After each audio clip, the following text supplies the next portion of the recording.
The divorce papers hit the mahogany table with a soft thud, drowning out the ambient jazz playing in their Tribeca apartment, while a text message lit up her phone screen with a name that wasn't mine. It was the moment I realized that my 5 years of silence weren't seen as devotion, but as weakness to be discarded for something shinier. There is a terrifying quiet that comes right before a man decides to burn his old life down to build a fortress of ice.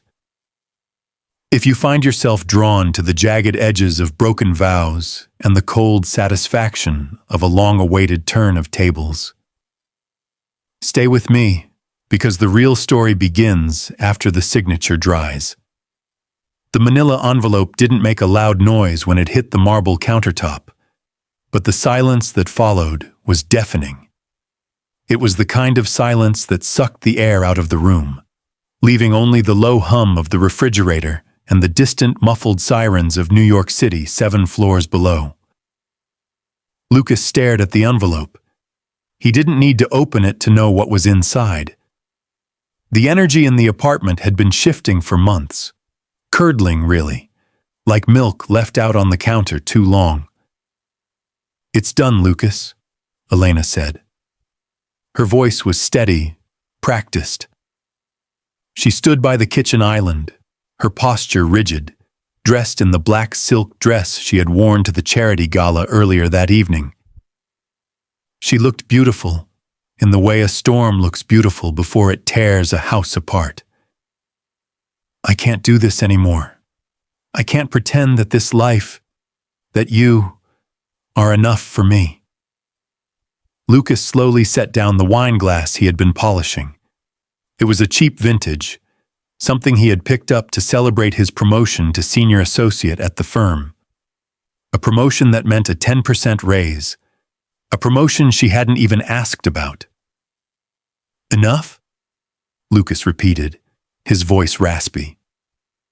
He hadn't spoken in hours, waiting for her to come home. Elena sighed, a sound of profound exhaustion mixed with irritation. She walked over to the window, looking out at the skyline that her father practically owned a piece of. "Look at us, Lucas. We're living in a shoebox in Tribeca while my friends are buying estates in the Hamptons. My father asks me every week why my husband is still drawing blueprints for other people instead of building his own empire. It's embarrassing." "I'm building a career, Elena. It takes time," Lucas said, fighting the tremor in his hands. "We agreed." "I didn't agree to be the wife of a salaryman forever," she cut him off, turning sharply. Her eyes were cold, devoid of the warmth that had been there 5 years ago when they eloped against her father's wishes. "I need security. I need ambition. I need a man who matches my level, not someone I have to drag up the hill." A buzz vibrated on the marble surface. Elena's phone, screen up next to the divorce papers. One new message: Julian. Content. Waiting downstairs. Champagne is on ice. Don't be long. Lucas saw it. Elena saw him see it. She didn't flinch. She didn't reach for the phone to hide it. She simply lifted her chin, a gesture of defiance that cut deeper than any scream. "Julian," Lucas said, the name tasting like ash. "Julian Thorne? The hedge fund guy?" "He understands the world I belong to," Elena said, her tone devoid of apology. "He's closing a deal tomorrow that's worth more than your entire firm. He doesn't make me wait for someday, Lucas. He gives me now." Lucas looked at her, really looked at her. He saw the diamond earrings he had saved for 6 months to buy her for their 2nd anniversary. They looked small and dull against the aggressive sparkle of the new tennis bracelet on her wrist. A gift from Julian, no doubt. The realization hit him not with a bang, but with a dull, heavy ache in his chest. It wasn't just about the money. It was the contempt. She didn't hate him. She pitied him. And that was worse. He reached for the envelope. He pulled out the documents. Petitioner, Elena Vane. Respondent, Lucas Bennett. You want everything? He asked, scanning the division of assets. It was a joke. They had nothing of significant value except this rented apartment's lease and his modest savings. I want nothing from you, Elena sneered softly. I just want my freedom. Sign it, Lucas. Don't make this messy. My father's lawyers are ready if you decide to be difficult, but honestly, you can't afford to fight me. Lucas picked up a pen from the counter. The weight of it felt strange, like he was holding a weapon he didn't know how to use. He looked at the woman he had vowed to protect, the woman he had worshipped. She was already checking her reflection in the microwave door, fixing her lipstick for Julian. He uncapped the pen. The scratch of the nib against the paper sounded like a bone breaking. You're right, Lucas said, his voice surprisingly calm, almost hollow. He signed his name with a flourish he didn't feel. I can't afford you. He pushed the papers back toward her. I'll pack a bag tonight, he said, turning his back on her to walk toward the bedroom. You can have the rest. The lease, the furniture, the life. Where will you go? Elena asked, picking up the papers, checking the signature instantly. Lucas paused at the hallway entrance. He didn't look back. Somewhere I can afford to be myself. He walked into the dark bedroom, listening to the sound of her heels clicking on the hardwood floor as she grabbed her phone and hurried out the door, running to the man waiting in the Mercedes downstairs. The door slammed shut, leaving Lucas alone in the silence he would soon learn to weaponize. Seattle greeted Lucas with a gray, relentless drizzle that matched the landscape of his internal world. He had traded the suffocating humidity of a New York summer for the bone-deep chill of the Pacific Northwest, bringing with him 2 suitcases and a rage that burned cold and quiet. The first year was a blur of caffeine and code. Lucas rented a studio apartment in a converted warehouse district where the heating pipes clanged like prison bars in the middle of the night. He didn't care. He wasn't sleeping anyway.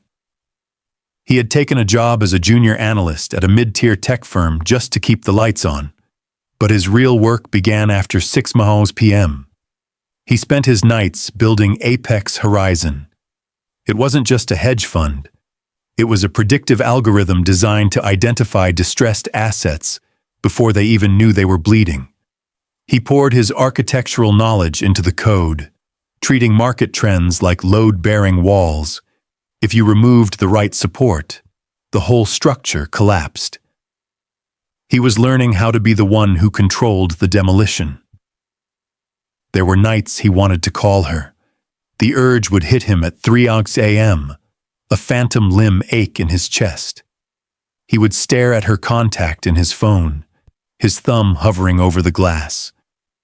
Then he would remember the look in her eyes when she signed the papers, the pity. And the phone would go back on the desk, screen down.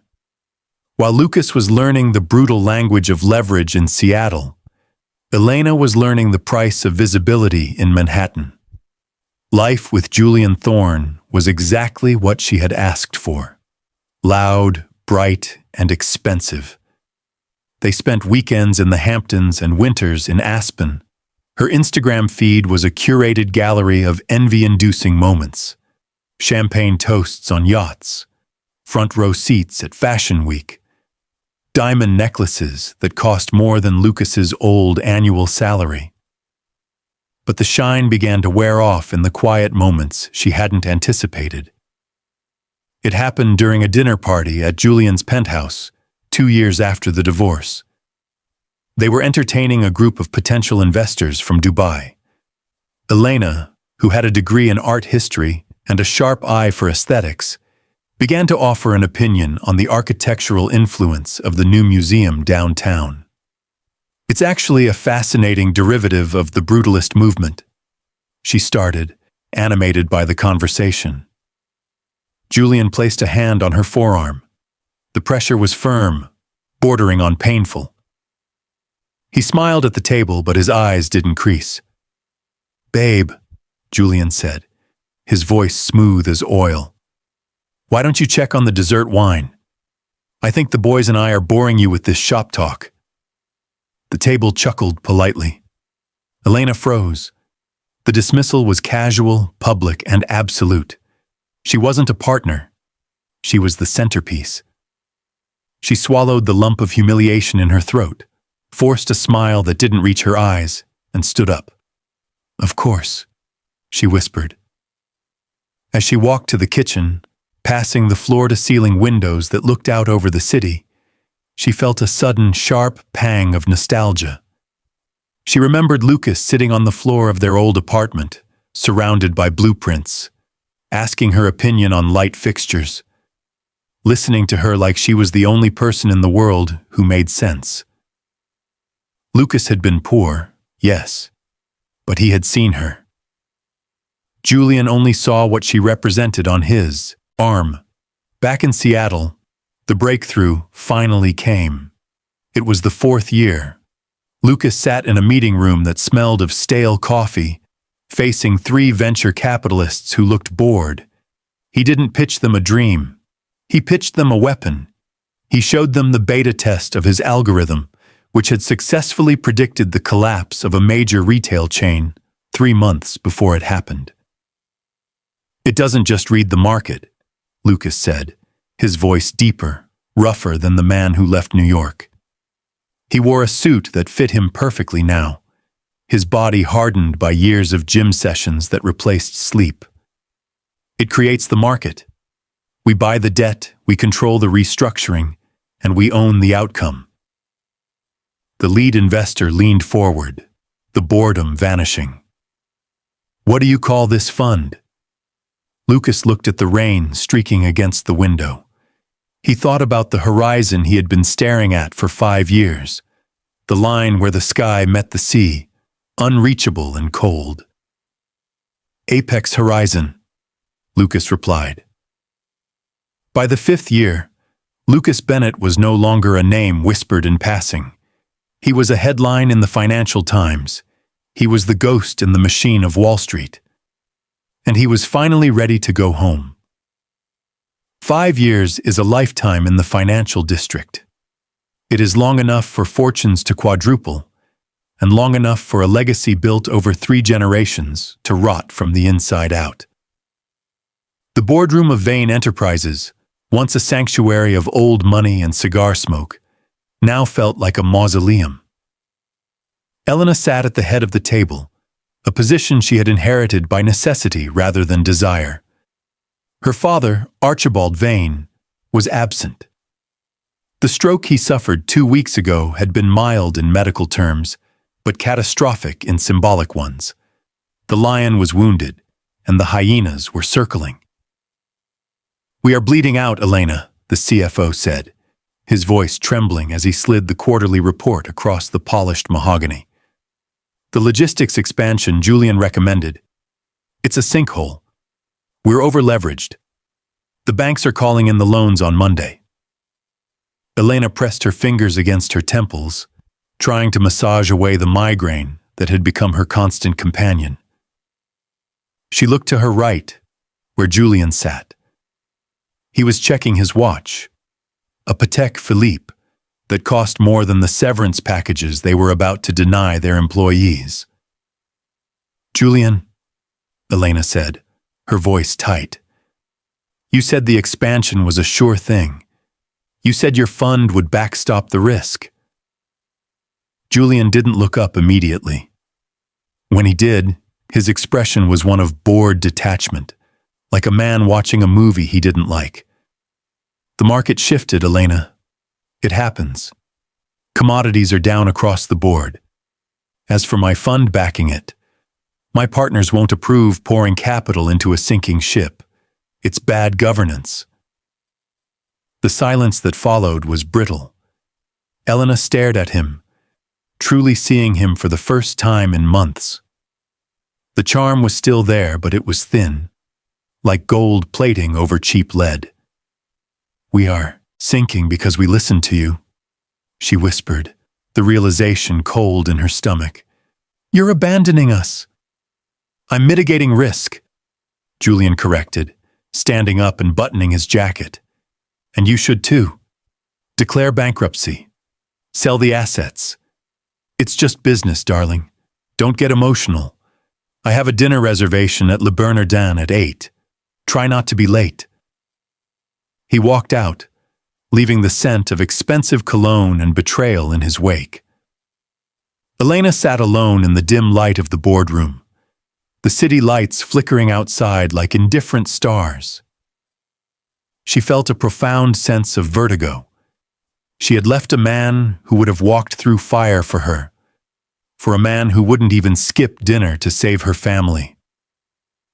The door creaked open. It was her father's personal assistant, an elderly woman named Martha, looking pale. Ms. Vane, Martha said softly. A courier just dropped this off. He said it requires immediate attention. It's marked confidential. Elena took the envelope. It was heavy, made of thick, cream-colored stock. There was no return address, just a logo embossed in silver.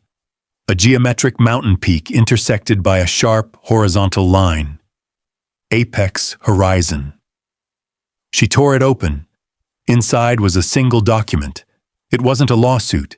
It was an acquisition proposal. The numbers were low, insultingly low. It was less a purchase and more a salvage operation. But the terms were clear. Immediate liquidity, debt absorption, and a restructuring plan that would save the Vane name from public disgrace. There was a note clipped to the front page, printed on the same heavy stock. To the acting CEO of Vane Enterprises, we are aware of your liquidity crisis and the imminent call on your loans. We are prepared to acquire a controlling interest in your firm effectively immediately. This offer expires in 24 hours. A meeting has been scheduled for tomorrow at 9 a.m. at our headquarters. Do not be late. There was no signature, just an address, a new skyscraper in Hudson Yards, a glass needle piercing the sky. Elena looked at the paper, her hands shaking. This was a hostile takeover disguised as a lifeline. Whoever was behind Apex Horizon knew exactly where to strike. They knew the banks were calling on Monday. They knew her father was incapacitated. They knew she was alone. She thought of calling Julian, begging him one last time. But the memory of his back turning on her in this very room stopped her. She had no allies left. Elena picked up her pen and circled the address. She didn't know who was waiting for her in that glass tower, but she knew she had no choice but to walk into the trap.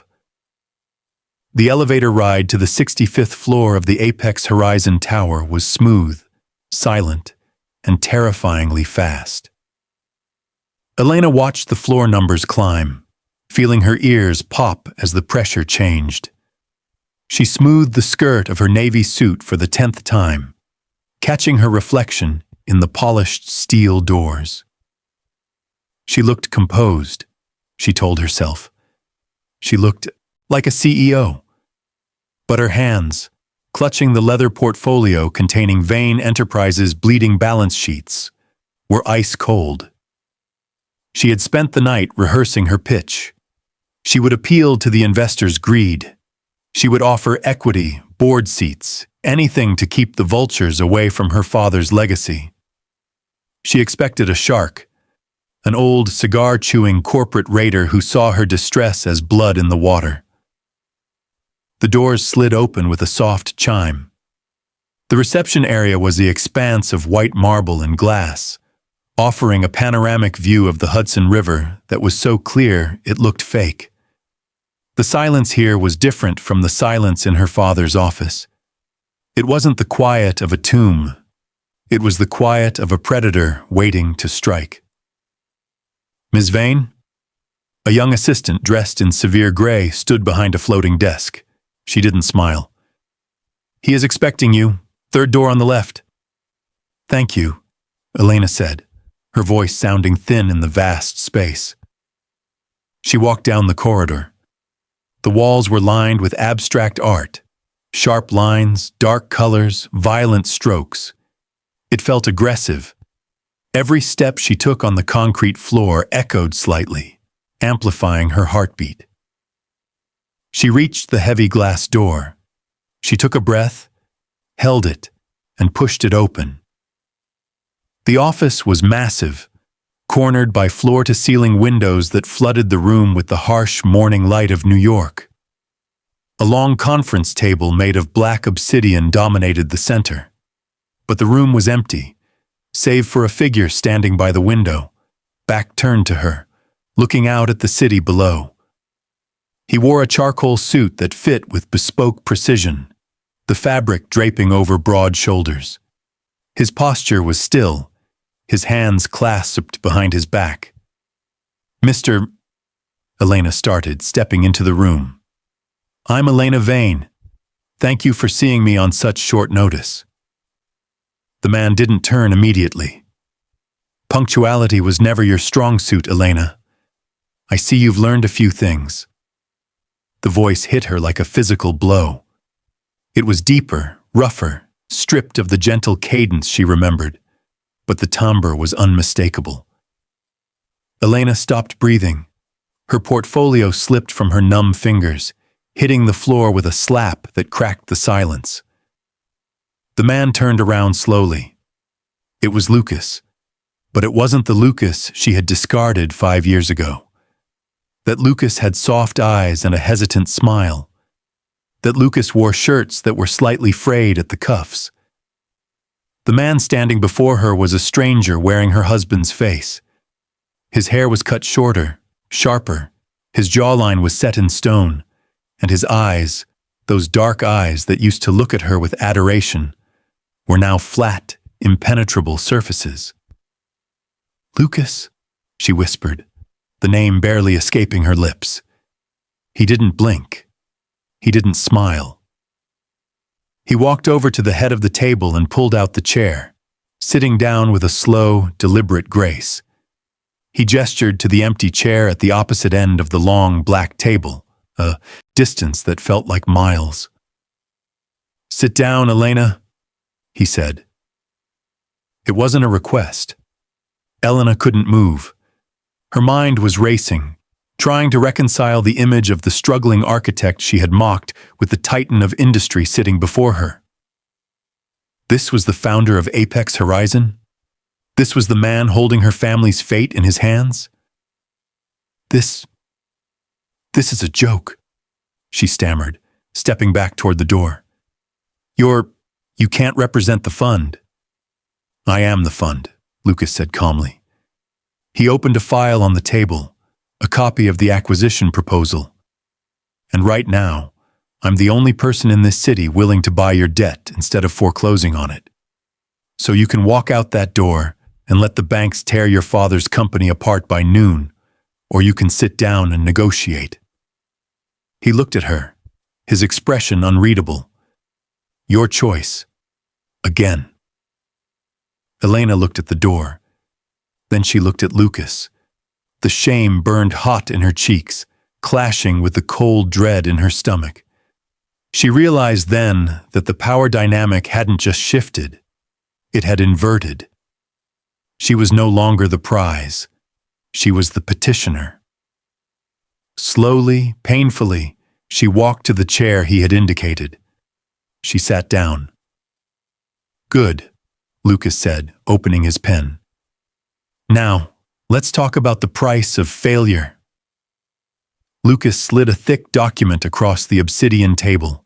It moved with a hiss, stopping precisely at the edge where Elena sat. She stared at the black binder clip, feeling the nausea rise in her throat again. "The terms are outlined in Section 4, Lucas said, leaning back in his chair. He didn't offer her water. He didn't ask how her father was. He simply watched her with the clinical detachment of a coroner examining a body. "It's a standard restructuring deal. Distressed asset acquisition." Elena opened the folder. Her eyes scanned the pages, the legalese blurring together until specific phrases jumped out at her like warning flares. Immediate dissolution of the board of directors.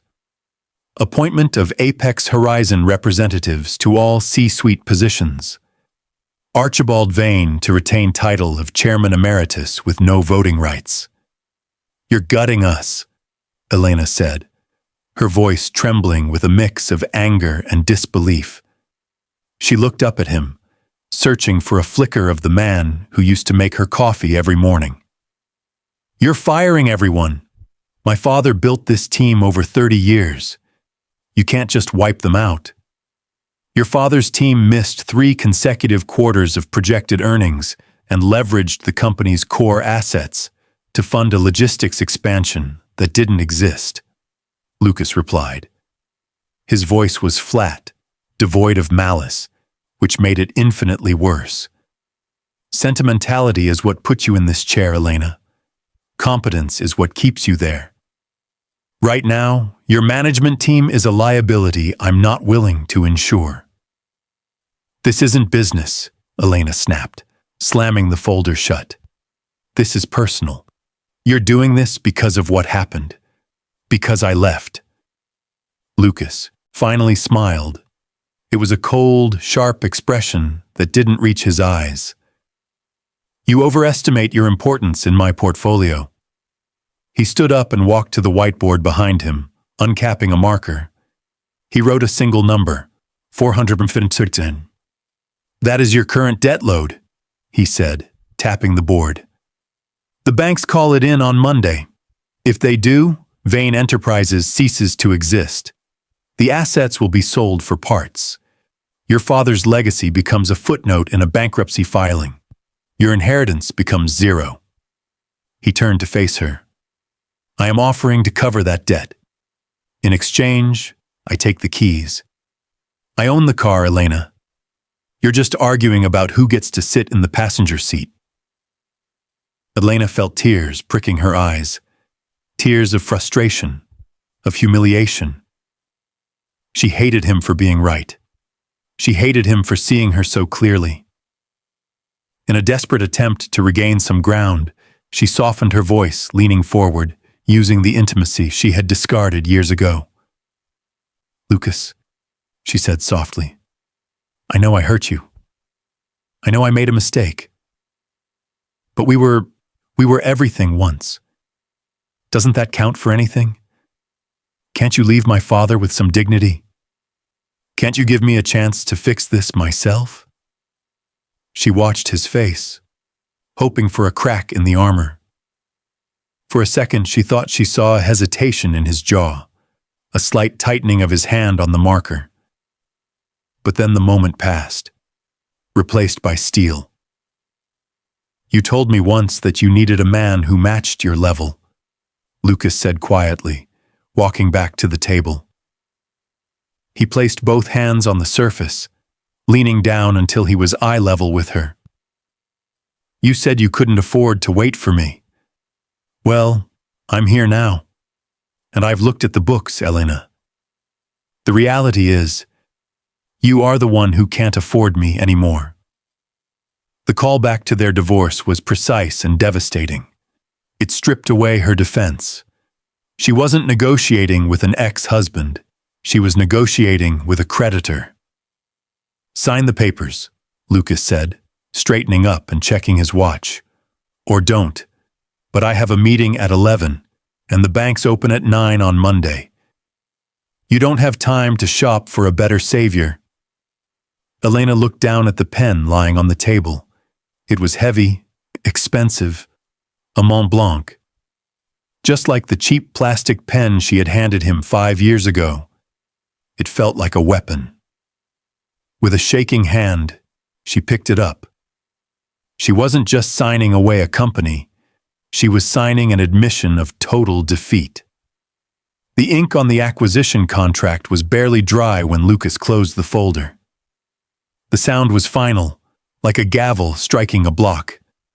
Elena stood up, her legs unsteady, desperate to escape the sterile perfection of this office and the suffocating gravity of the man sitting across from her.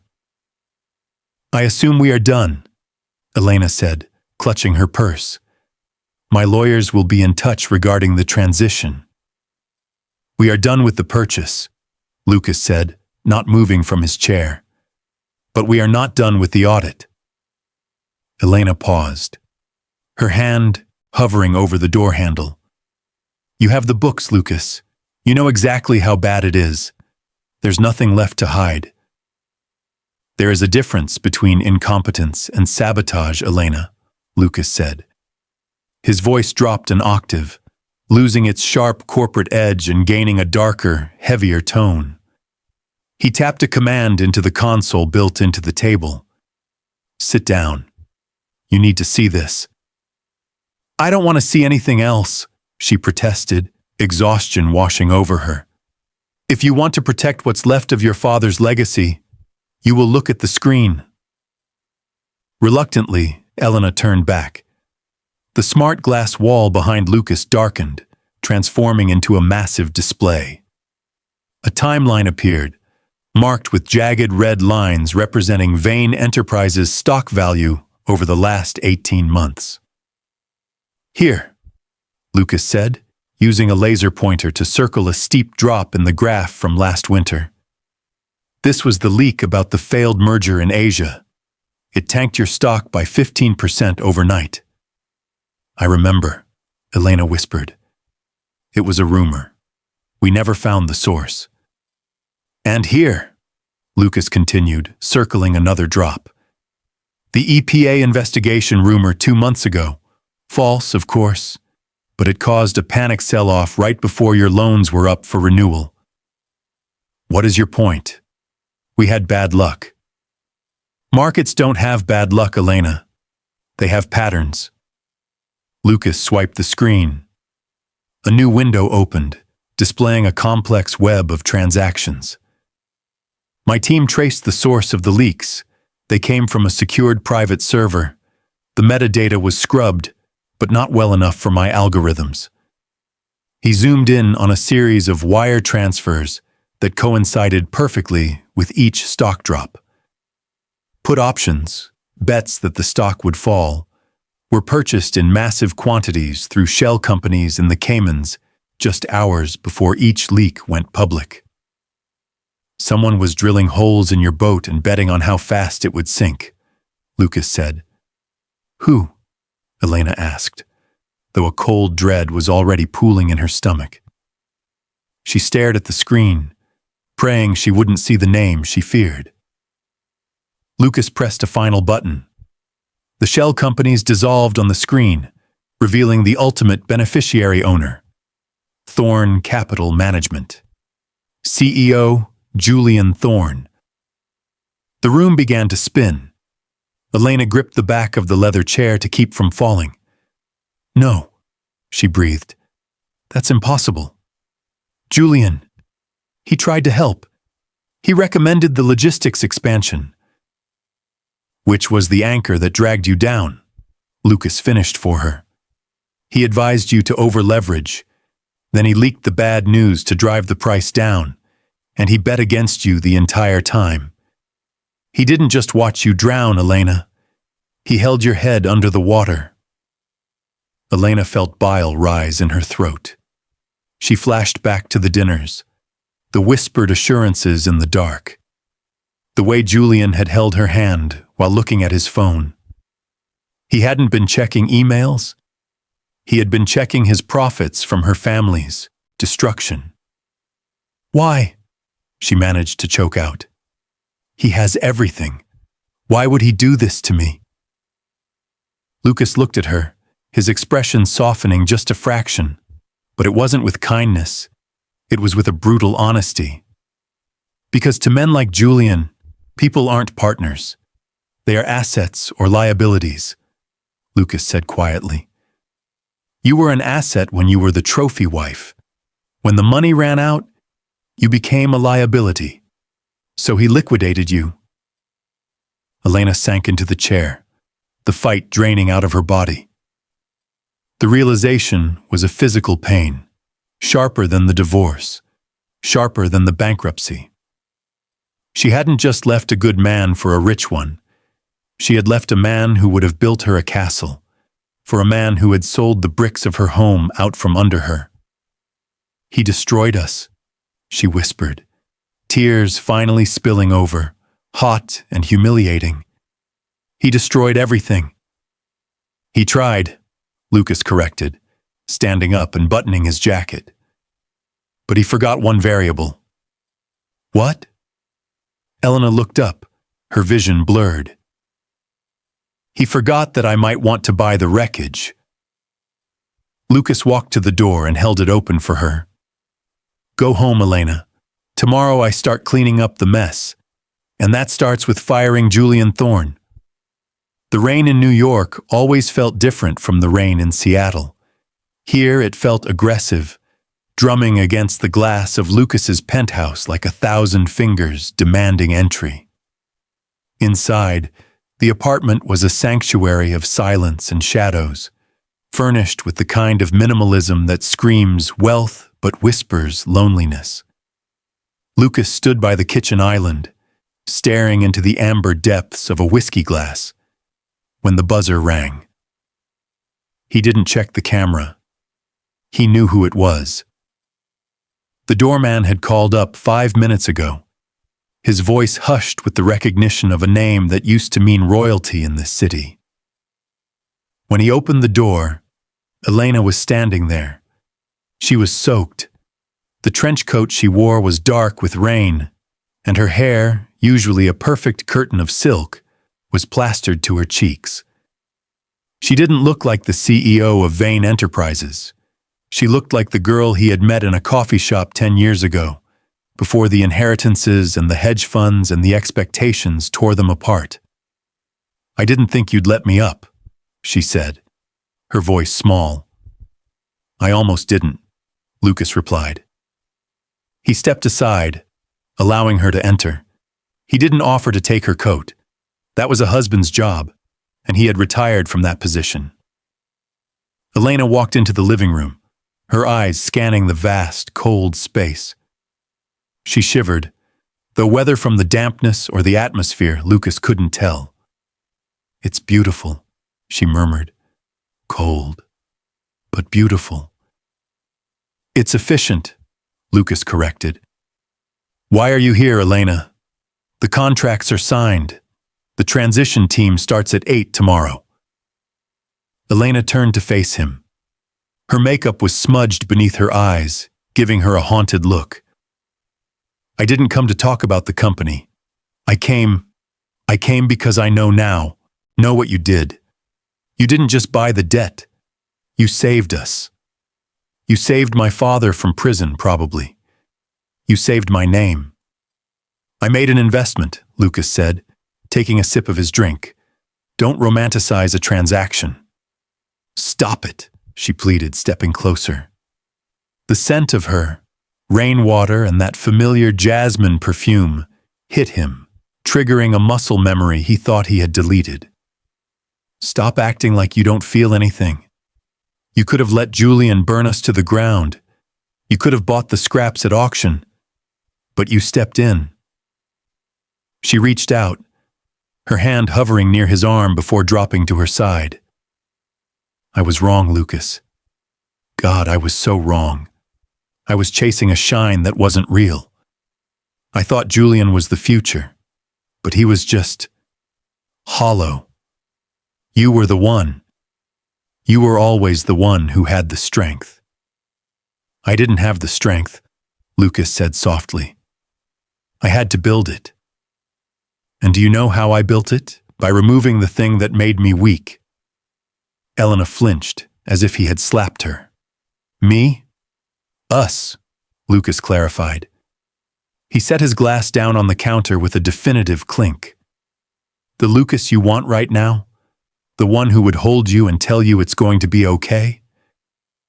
You killed him, Elena. You and Julian. You buried him under divorce papers and insults 5 years ago. The man standing here is just the architect who built a monument over the grave." I can fix it, she sobbed, the tears finally breaking through. We can start over. I'm not the same person either. I've lost everything today. I've been humbled. Please, Lucas, don't leave me alone in this. It was a tempting offer. To have the woman who had rejected him finally see his worth, finally beg for his affection. It was the ultimate victory. But as he looked at her, Lucas felt a profound emptiness where the triumph should have been. He realized he didn't want her back. He didn't hate her anymore. He just didn't need her. The space she used to occupy in his heart had been renovated, repurposed for survival. I'm not leaving you alone, Lucas said, his voice gentle but firm. I'm giving you back your life. I'm saving your company so you can stand on your own 2 feet, not lean on mine. He walked past her to the door and opened it. The hallway light spilled in, a harsh rectangle on the floor. Go home, Elena. Get some sleep. We have a board meeting in the morning. Elena stood there for a long moment, the sound of her own breathing filling the room. She looked at him one last time, searching for a crack in the ice, but found only the smooth, impenetrable surface of the glass tower he had become. She nodded slowly, wiping her face with the back of her hand. She walked to the door, pausing as she passed him. You're right, she whispered. You did become the man I wanted. It's just a shame I'm no longer the woman who deserves him. The door clicked shut. Lucas stood in the silence, listening to the elevator chime down the hall, and for the first time in 5 years, the silence didn't feel heavy. It felt like peace. The morning sun hit the glass facade of the Vane building with blinding intensity, burning away the gloom of the previous night's storm. Inside the executive suite, the air was scrubbed clean, smelling faintly of lemon polish and impending termination. Lucas sat at the head of the table for the final time. To his left sat the legal team from Apex Horizon. To his right, a pale and silent Elena. And standing at the door, flanked by 2 security officers, was Julian Thorne. This is absurd, Julian spat, adjusting his cufflinks, though his hands betrayed a slight tremor. You can't just remove me. I have an employment contract. I have equity. You have a history of insider trading and gross breach of fiduciary duty, Lucas said, not even looking up from the documents he was signing. The evidence has been forwarded to the SEC. As for your equity, it was seized to cover the losses you engineered. You're leaving with 0, Julian. Be grateful I'm not letting them walk you out in handcuffs. Julian opened his mouth to retort, but he looked around the room and saw no allies. The board members who used to laugh at his jokes were studying their papers. Elena wouldn't even look at him. The predator had become the pariah. Escort Mr. Thorne to the lobby, Lucas signaled to the guards. His access badge has already been deactivated. As the heavy doors clicked shut behind Julian, the room seemed to exhale. The cancer had been cut out. Now came the stitching. Lucas slid the final binder toward Elena. This is the restructuring agreement. Apex takes 90% ownership. Your father retains 10% as a non-voting honorary chairman. It's enough to keep his medical insurance and a modest pension. The house in the Hamptons stays, the jet goes. Elena looked at the clause. Her eyes widened slightly. She knew he didn't have to do that. He could have taken it all. The 10% was an act of mercy, not business. Thank you, she whispered, her pen hovering over the signature line. Why? Because he's an old man, Lucas said, capping his pen. And because I don't need to destroy your family to prove I won. Elena signed. The scratch of the pen on paper marked the official end of an era. Vane Enterprises was dead. Apex Vane was born. And Lucas Bennett, the man she had thrown away, was now the architect of her survival. Lucas stood up, buttoning his jacket. "My team will handle the operations from here. You have a position as head of foundation relations if you want it. It pays well, but it carries no executive power. It's a job, Elena, not a throne." "I'll take it," she said, standing up to meet his gaze. She looked stripped down, raw, but for the first time in years, she looked real. "I have a lot to learn." "Good luck," Lucas said. He didn't offer a handshake. He didn't offer a hug. He simply nodded, turned, and walked out of the boardroom. He took the elevator down to the lobby alone. The descent felt different this time, lighter. The rage that had fueled him for 5 years, the engine that had driven him to work 20-hour days and build an empire out of spite, was finally out of gas. And in its place was a quiet, expansive freedom. He pushed through the revolving doors and stepped out onto the bustling sidewalk of Manhattan. The noise of the city rushed in, taxi horns, construction drills, the murmur of 1,000 conversations. It was chaotic and loud, and it sounded like music. Up on the 45th floor, Elena pressed her hand against the cold glass, watching the small figure emerge from the building below. She watched him merge into the crowd, a man indistinguishable from any other successful New Yorker, walking with a purpose she could no longer claim to understand. She was left with the wreckage, the lessons, and the slow, painful work of rebuilding a self that wasn't defined by a last name or a husband. Lucas didn't look back. He checked his phone, a notification from his architect in Seattle. "The blueprints for the new headquarters are ready for approval." He smiled, pocketed the phone, and hailed a cab. The past was acquired. The ledger was balanced. It was time to build something new.